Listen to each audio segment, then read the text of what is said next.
Diretor e roteirista, os seus filmes costumam abordar os problemas brasileiros misturando crítica social e bom humor. Hoje ele está aqui para falar um pouco para a gente sobre o seu primeiro mergulho num outro gênero, o drama. Eu tenho o prazer de receber aqui no estúdio do Revista o incrível Jorge Furtado. Jorge, muito obrigada. Tudo bom, Natália? Tudo prazer bem? estar aqui. Obrigada por você ter vindo. Obrigado. Eu queria começar sabendo de onde veio esse seu desejo de flertar com o drama, de contar uma história sob um outro prisma, num outro ritmo. Como é que nasceu isso? Olha, a gente, sempre que eu ouço essa pergunta, eu minto. A gente inventa uma coisa, porque a gente não sabe exatamente onde é que vem uma ideia. Eu acho que eu me interessei por fazer essa história, um drama, quando eu terminei o saneamento básico. Tinha uma frase lá que cobre a nudez da Camila Pitanga, talvez eu não tenha prestado tanta atenção por causa disso, que é uma fala do Dostoiévski, que diz: a beleza salvará o mundo. E eu acredito nisso. Eu acho que se alguma coisa pode nos salvar nessa confusão que o mundo se meteu, né, onde as ideologias já dançaram, as religiões estão confusas, a política está uma bagunça, é a beleza. A beleza é uma coisa muito reconhecível. A gente não sabe definir, mas a gente sabe reconhecer, né? Então essa ideia da beleza, eu comecei a investigar isso ali. Depois eu vi um jornal inglês que tinha uma manchete que me chamou a atenção. Era assim: as belezas do Brasil não vêm do Rio. Que era uma matéria sobre os modelos gaúchas. Sim. Que os scouters, os caras que vão procurar meninas para ser modelo, vão muito para lá, porque é um tipo de beleza que serve à moda, né? A beleza é um padrão que muda muito, dependendo do lugar, da função e tal. Mas aquele tipo de mulher alta, magra, com aquela cara específica que a moda gosta, tem muito no Rio Grande do Sul, por uma mistura de italianas, alemãs, e brasileiro, índio e português, sei lá, aquela salada ali, que deu na Gisele Bündchen e tantas outras, né?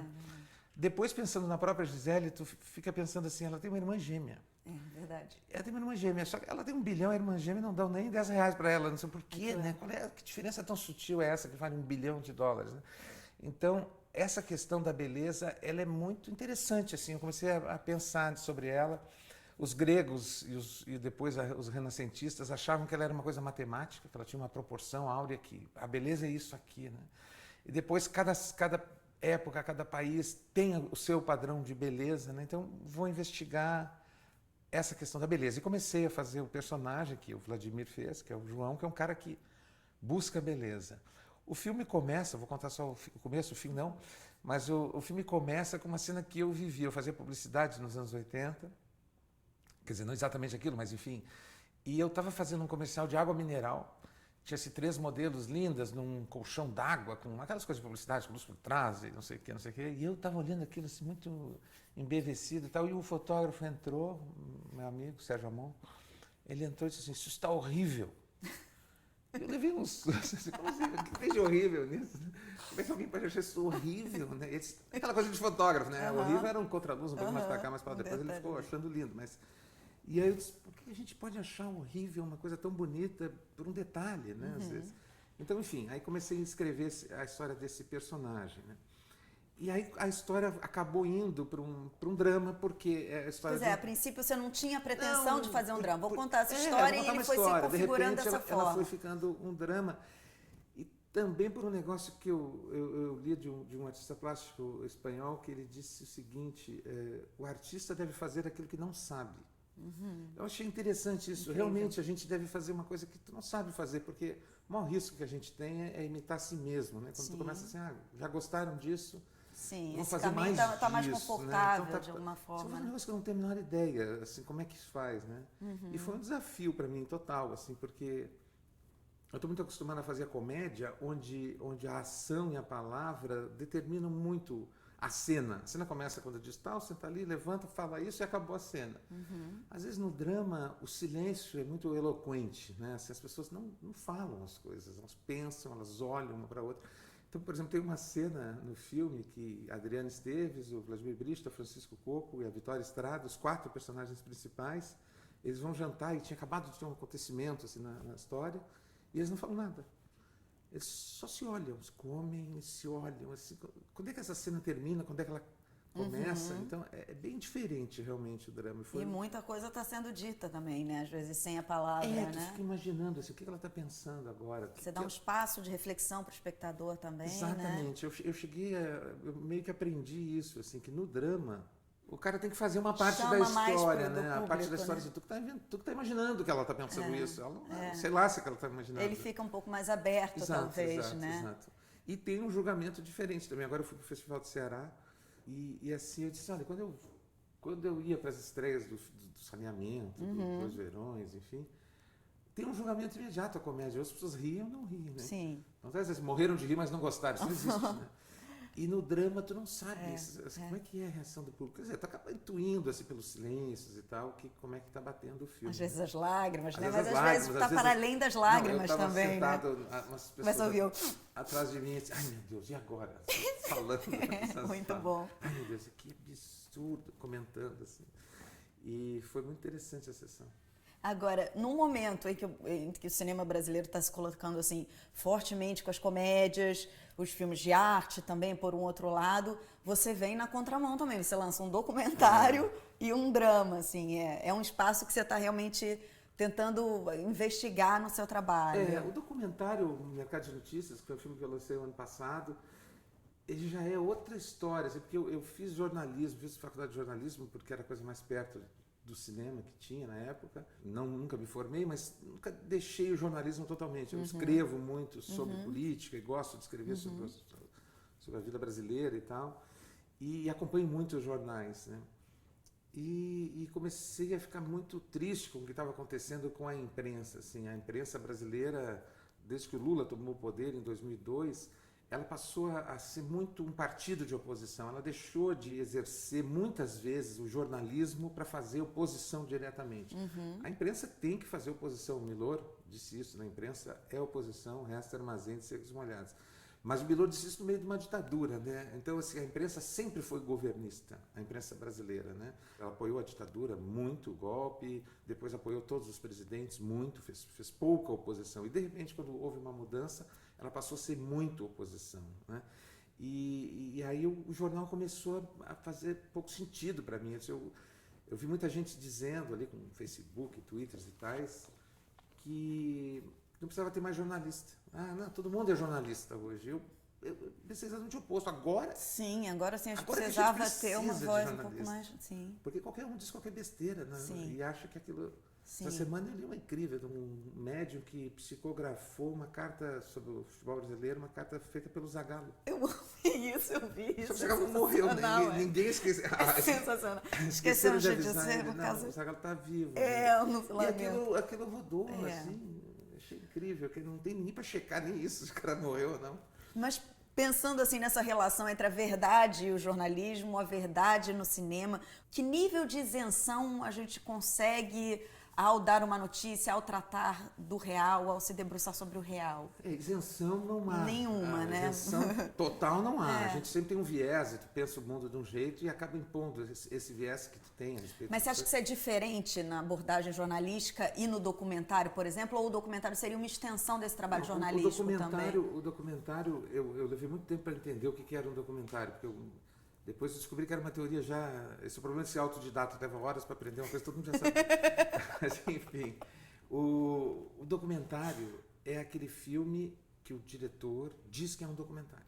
Sim. Essa é a definição de documentário. Eu estou te dizendo, isso é um documentário. Tu acredita em mim, passa a ser um documentário. Está na capa do livro, baseado em fatos reais. Eu estou acreditando, eu entro naquela história. Para pensar num grande, talvez no maior documentário brasileiro, se o Eduardo Coutinho fez Cabra Marcada para Morrer, chegasse e dissesse para a gente assim, olha, isso não é um documentário, eu enganei você, isso é uma ficção. Essa Elizabeth, ela é atriz, eu nunca fui para Paraíba, aquilo é tudo estúdio, croma. O filme continua idêntico. Sim, exatamente. é Só que agora eu vou ver de outra maneira o filme. Sim. Mas eu estou acreditando nele que aquilo é verdade. Sim. Ao contrário da ficção. A ficção se autodenuncia. Né? Se tu vê um filme do Kubrick, que estava Nicole Kidman e o Tom Cruise dentro do banheiro conversando, de cueca e calcinha, obviamente que aquilo não é um documentário. Eu estou vendo que é uma ficção. Mas eu posso fazer um filme e te enganar totalmente. Dizer que... E o jornalismo faz isso, né? Eu posso dizer que é um documentário e não ser. Né? Bob Robertson, do filme do Tim Robbins, é assim, ele começa dizendo. Né? este é um documentário feito por não sei o quê, mas não é. Tu vai vendo que não é, né? Então, a relação, a diferença entre o documentário e a ficção não é uma diferença estética, é uma diferença ética. É assim, bom, nós não combinamos. Isso aqui que nós estamos fazendo agora é um documentário. Nós não combinamos as perguntas, tu não me dissesse o que ia me perguntar. Eu, em princípio, tu está acreditando o que eu estou te dizendo, enfim, isso aqui é um documentário. Mas se eu começar a dizer nós podemos fazer uma cena aqui agora e ensaiamos isso.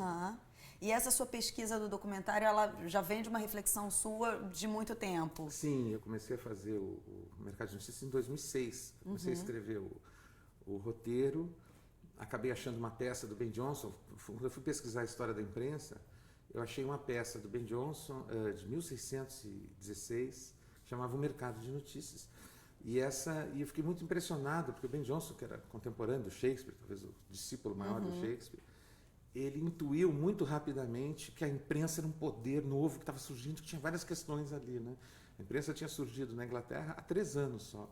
E ele faz uma peça satirizando os jornais, gente que quer aparecer no jornal, gente que paga para aparecer no jornal, o poder político por trás, as mentiras. Altamente contemporâneo, né? Como é que o cara percebeu isso tão rápido, né? Sim. E aí a peça não tinha nenhuma tradução para o português. Eu chamei uma amiga minha, Lisiane Kugler, e a gente levou quase 3 anos para traduzir, porque é bem mais complicado que o Shakespeare, na verdade. Porque o inglês é o mesmo, mas o Shakespeare falava de temas eternos, gerais, assim, escrevia sobre a Grécia Antiga, Roma, muita ficção, né? E o Ben Jonson era um cronista, ele era um jornalista. Ele falava de Londres, ontem aconteceu, então tem umas coisas, piada essa aqui, o que ele está falando? Acessar, né? De pesquisar e tal. E os seus filmes, de uma forma geral, eles têm uma abordagem crítica misturada com humor muito interessante. Você vê isso no Homem que Copiava, no Meu Tio Matou um Cara, no Saneamento Básico. Você acredita ainda que o humor é essa ferramenta, a gente pode chamar, é essa arma branca para botar o dedo na ferida de problemas sérios que a gente tem? Acho que tudo pode ser dito com humor. O Nietzsche dizia, desconfie da verdade que não contém uma gargalhada, né? Eu acho que a gente pode ver sempre as coisas com humor. E o humor, ele atrai muito, diz muita verdade, né? Não é à toa que o bobo da corte, a única pessoa que dizia verdade pro rei era o bobo, né? Porque estava dizendo bobagem mesmo. Era morto também, bobo, né? Mas, enfim, então o humor pode falar muita verdade. A gente diz muita verdade rindo, brincando, tal, mais do que, às vezes, falando sério, assim. Então, eu procuro sempre ter uma abordagem do humor, né? Você se considera um cara engraçado, assim? Você acha que a sua escolha pelo humor é uma maneira de você olhar o mundo? Ou... Eu acho que sim, eu sempre vejo, eu acho que sim, tendo a achar graça das coisas, assim, né? E eu acho que isso é uma coisa bem brasileira, assim, a gente logo ri de tudo, né? Eu me lembro quando o Senna morreu, foi um negócio terrível, meu filho era doido por ele estava vendo a corrida. 5 minutos depois já tinha 1000 piadas da morte do Senna, né? Curva Tamburello, então... novo nome da Curva Tamburello, Reta Senna. Mas alguém fazia uma piada com isso agora, esse cara acabou de morrer, Mamonas, milhões de piadas. A gente faz piada de tudo, né? Então acho que é um jeito inteligente de ver o mundo. Não sei, meu gênero preferido de cinema são as comédias tristes. Sim. Hétero Escola, Vittorio De Sica, Monicelli, o próprio Woody Allen um pouco. Eu acho que é a melhor forma de representação do mundo, assim, porque a vida não é só tristeza e não é só alegria, ela é uma mistura dessas duas coisas. A gente está rindo, daqui a pouco já está chorando, já está rindo de novo. Exato. Né? E como é que você foi parar, Jorge, no audiovisual? Porque você estudou um monte de coisa, né? Você fez medicina, psicologia, publicidade, artes plásticas também. Artes plásticas, Você tem algum trabalho de artes plásticas hoje ainda? Não? Eu gosto de desenhar, ainda gosto de desenhar. E fazer, às vezes, storyboards. Eu gosto muito de desenhar mesmo. Não sei muito bem. Desenhar é um negócio que você tem que exercitar muito, que nem música. Assim, você faz os seus próprios storyboards? Às vezes, sim. O que eu faço agora, atualmente, é o seguinte. Eu desenho num quadro branco, né? Desenho a cena e fotografo com celular mesmo, assim. Então, vou guardando aqueles... Porque é bom para explicar para a equipe, a cena é essa aqui, né? Bem simples, assim. E eu fui parar no audiovisual, eu fazia medicina, né? E eu gostava de escrever e gostava de desenhar.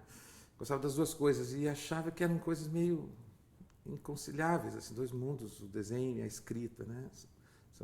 E o cinema, eu descobri que o cinema era meio o encontro disso. Eu adoraria fazer quadrinhos, se eu desenhasse realmente muito Pois é, eu bem. ia falar isso. Se eu desenhasse realmente muito bem, eu ia fazer história em quadrinho, mas não desenho tão bem assim. Então, eu acabei fazendo cinema, que é uma mistura da palavra e da imagem, né? O poder da imagem com o poder da palavra, os dois juntos são um grande poder, realmente, né? A imagem, ela seduz e a palavra, ela aprofunda, ela vai lá no fundo, ela pode detalhar muito. As duas coisas juntas são incríveis, assim, né? Então, o cinema é uma experiência visual e sonora e de palavras também. Então, a mistura dos dois. E eu nunca tinha pensado em fazer cinema, mas lá no começo dos anos 80, quando eu estava fazendo medicina, aconteceram duas coisas. Tinha um cinema em Porto Alegre, chamado Bristol, que fazia ciclos de filmes. Então, assim, para mim, diretor de cinema não existia. Eu ia ao cinema perto da minha casa, o Ritz, aquele cinema que era ali. O que está passando, sei lá a gente vê, né? E, de repente, eu conheci o cinema americano, basicamente, né? E, de repente, assim, eu nunca tinha visto um filme do Alain Resnais e vi 5 numa semana. 5 filmes do Kurosawa, 5 filmes do Truffaut. Eram ciclos de filme, assim. Truffaut. Pai, meu Deus, quantas maneiras de fazer cinema que existem, né? Milhões de maneiras. E, ao mesmo tempo, tinha uma turma em Porto Alegre que começou a fazer cinema lá, fazer Super 8, né? Tinha um filme chamado Deu Pra Ti nos 70, dirigido pelo Giba Assis Brasil, pelo Nelson Nadotti, que era feito assim na avenida onde era a minha faculdade, nos bares onde eu ia. Eu disse, olha, eu quase estou me vendo ali dentro, talvez eu apareça ali. Né? Eu disse, pô, isso é possível fazer cinema em Porto Alegre, que doideira, né? E aí cheguei, tá, então vou tentar fazer isso. E fui fazer jornalismo, que era a coisa que tinha Mais parecido, tinha pelo menos uma cadeira de cinema. Né? E aí lá você encontrou uma... Como é que daí surgiu a Casa aí de Cinema? turma. A Casa de Cinema está fazendo 30 anos Isso, agora, em 2017. Isso, porque o cinema, assim, de todas as formas de expressão, o cinema é a mais coletiva. Não, tu pode escrever sozinho, tu pode fazer música sozinho, tu pode desenhar sozinho. Mas cinema não, cinema é uma turma. Tu tem que juntar pessoas, assim, precisa dos atores, precisa da equipe técnica, precisa de muita gente, né?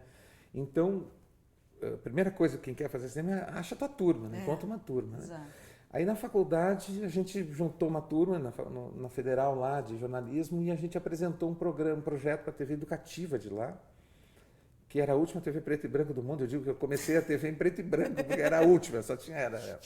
E aí a gente apresentou um projeto que toparam, que era dos alunos da Faculdade de Jornalismo, chamado Kizumba, que era já, curiosamente, uma mistura de documentário e ficção.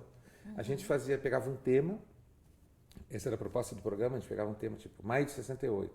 E aí fazia entrevistas, pegava clipe, mostrava artes plásticas e fazia dentro um curtinho, uma ficção de 10 minutos com os atores, um grupo Vende-se Sonhos. E a gente fazia uma ficçãozinha, assim, que o Giba Assis Brasil escrevia, até conhecer ele ali. E aí comecei. Aí, depois que tu entra nessa, é uma febre, né? Um vício, né? Vício, Uma um cachaça. vício terrível. E aí fiquei fazendo TV bastante tempo. Saí de lá para ser diretor de um museu. Foi a coisa mais doida. Essa aí eu nem conto nunca isso.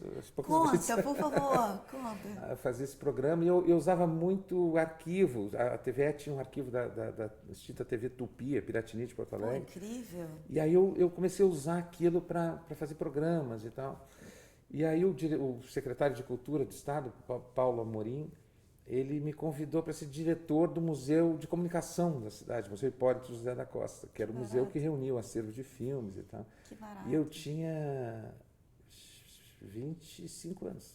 Então, uma vez eu fui numa reunião de diretores de museu, assim, eu tinha 25 e o segundo major tinha 68. Assim, então, o negócio, você me olhava, diretor de um museu, não tenho certeza. Era muito engraçado, mas eu gostei muito de conhecer o acervo, trabalhei 2 anos lá. E a gente tinha um pequeno cinema que exibimos pela primeira vez o Limite em Porto Alegre, fiz ciclos Eisenstein, eu me divertia muito trazendo filmes das embaixadas e fazendo mostra. Foi um dos primeiros cinemas alternativos da cidade. Sim. Assim. E daí como é que veio a Casa de Cinema? Como é que vocês aí se é o seguinte, juntaram? aí essas produtoras, na TVE, em 84, eu fiz o meu primeiro filme, chamado Temporal, eu e Zé Pedro. E aí a gente tinha nossas produtoras eram meio de gaveta, assim, uma nota fiscal na gaveta de casa, né? E a gente queria viver disso, assim, se profissionalizar, né? Todo mundo que queria fazer cinema ou televisão em Porto Alegre, a saída era vir embora para cá, né? Todo mundo vinha embora, né? Vinha para o Rio, né? Para São Paulo, né? E o Mário Quintana disse, não tem nada mais provinciano que se mudar para a cidade grande. Ai, né? que coisa linda. E aí a gente, não, nós queremos ficar aqui, nós queremos fazer cinema aqui, né?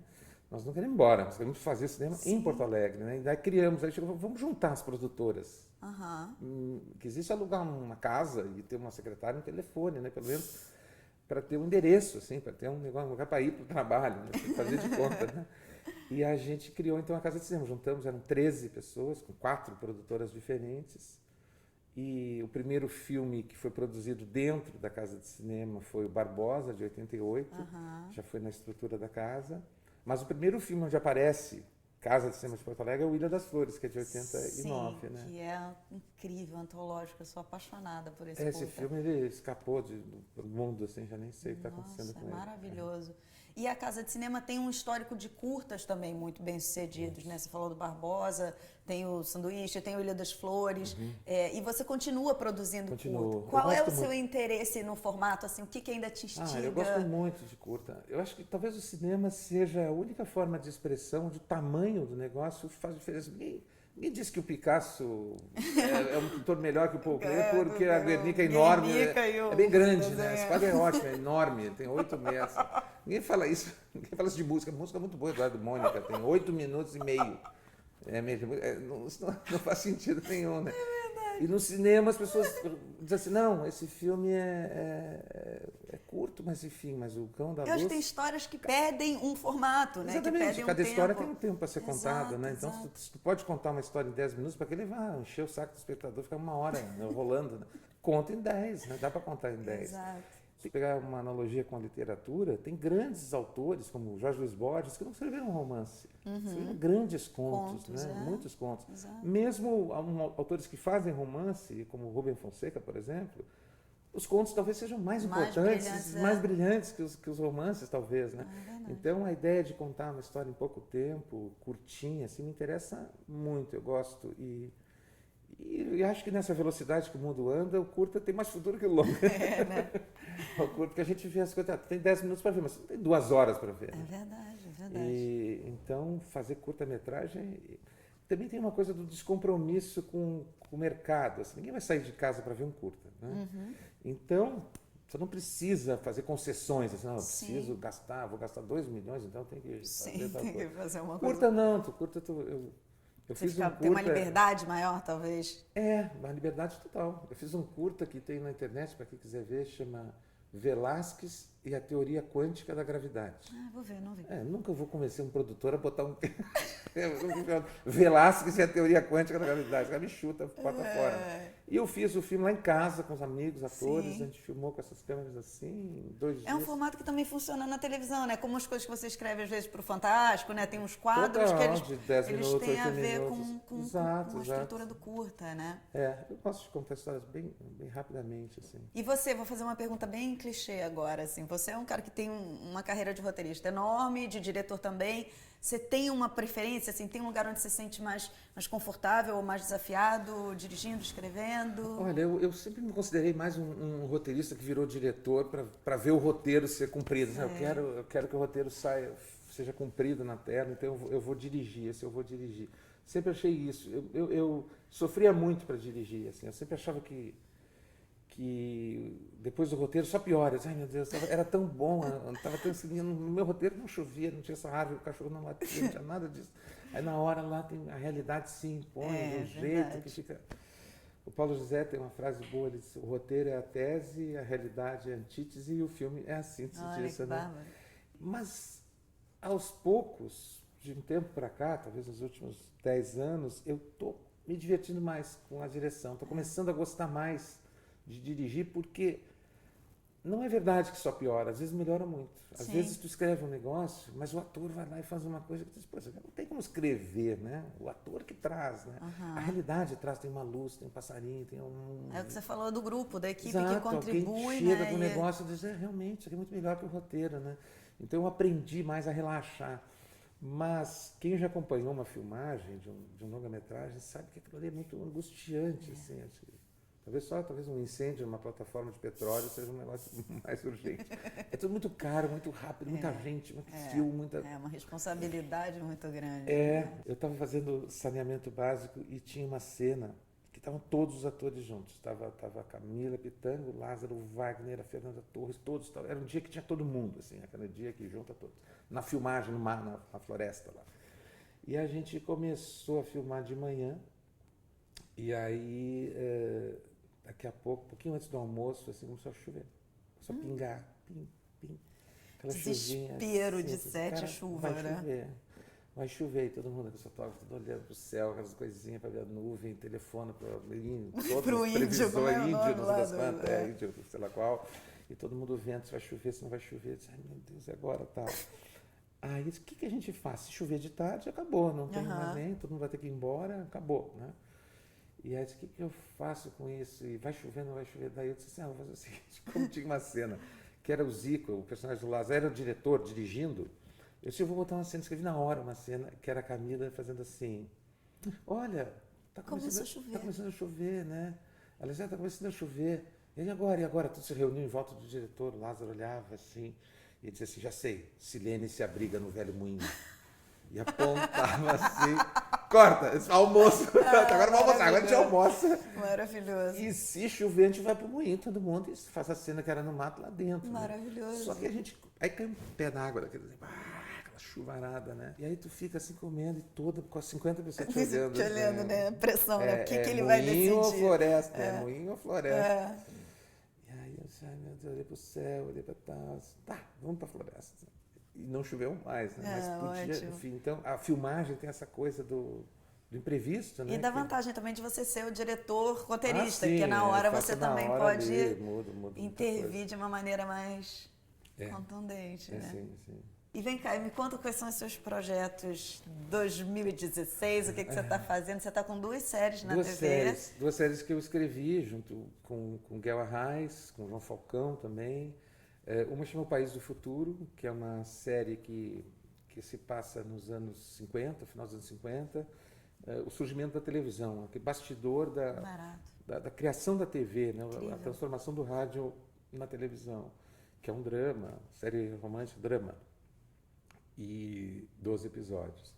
E a outra série chama Mr. Brown, que é uma comédia, uma série cômica com Lázaro Ramos, Thaís Araújo, e é uma história de um músico que fica muito, muito rico e ganha uma grana e se muda para um condomínio chique, assim, enfim. Imagina ser vizinho do Tim Maia, vizinho do Jorge Ben. E é uma galera fazendo também, muita gente escrevendo e estamos nos divertindo. As duas, uma começa a ser rodada agora em agosto e a outra em setembro. Tá certo. Muito obrigada pela sua presença. Obrigado. Muito bom ter você aqui. É um bom prazer. Bom, se vocês quiserem ver a entrevista na íntegra, entrem no site revistadocinemabrasileiro.com.br e eu deixo vocês com mais um filme de micrometragem. Até mais.